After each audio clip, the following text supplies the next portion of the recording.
బాగుంది, సినిమా బాగుంది. అసలు అంటే ఇప్పుడు జనరేషన్కి తగ్గట్టుగా ఉందా కన్నప్ప, లేకపోతే కృష్ణంరాజు గారి కన్నప్పలా కదా?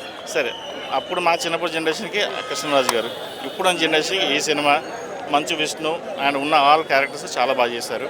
అంటే రొమాంటిక్ సాంగ్స్ పెట్టారు అని చెప్పి ఒక కాంట్రవర్సీ బాగా వైరల్ అయింది కదా, మీరు దానికి? ఉన్నాయండి కొంచెం సినిమా ఓకే, అంటే కొంతమంది అది కూడా ఉండాలని చెప్పి పెట్టారు, but not up to the mark. అది మనం అది పక్కన పెడితే సినిమా డివోషనల్గా ఎలా ఉందని చూడాలి. అంటే ఆ ఒక్క రెండు పాటల కోసం సినిమా మొత్తాన్ని మనం బ్లేమ్ చేయకూడదు.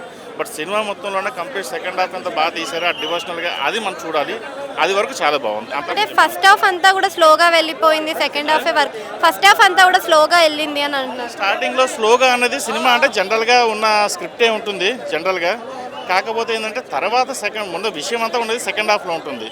ప్రతి ఏదైనా సరే ఫస్ట్ హాఫ్లో కొంచెం నార్మల్ ఉంటుంది, సెకండ్ హాఫ్లో బాగుంటుంది. కొన్నిసార్లు ఫస్ట్ హాఫ్లో బాగుంటుంది, సెకండ్ హాఫ్లో ఇదిగా ఉంటుంది. కానీ దీనిలో కంప్లీట్ అంటే సినిమా మొత్తం ఉన్నదే సెకండ్ హాఫ్.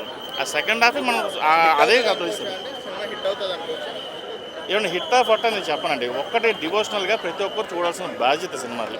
ఇప్పుడున్న జనరేషన్కి చూడాలి. దీంట్లో మన హిట్ గురించి మనం మాట్లాడకూడదు, కానీ సినిమా చెప్పాలంటే సినిమా బాగుంది. ఫస్ట్ పాన్ ఇండియన్ లెవెల్లో స్టార్స్ ని పెట్టారు కదా, వర్త్ అంటారా స్టోరీకి? పానీయాలు అందరూ ప్రతి ఒక్క అంటే ఒక్కొక్క ఎవరి స్టార్స్ ఎవరికి ఉండే వాళ్ళు ప్రతి ఒక్కరు న్యాయం చేశారు. దాంట్లో మోహన్ బాబు గారు, మోహన్ లాల్, ప్రభాస్ గారు మెయిన్ ఫస్ట్ పాయింట్. అంటే రుద్రుడు అంటే నిజంగా శివయ్య అలా వచ్చి ఉన్నాడన్న ఫీలింగ్ అటు ఒకటి ఉంది, విచ్ ఇస్ గుడ్. అక్కడ మటుకు చాలా అక్షయ్ కుమార్కి కాలేజ్ సెట్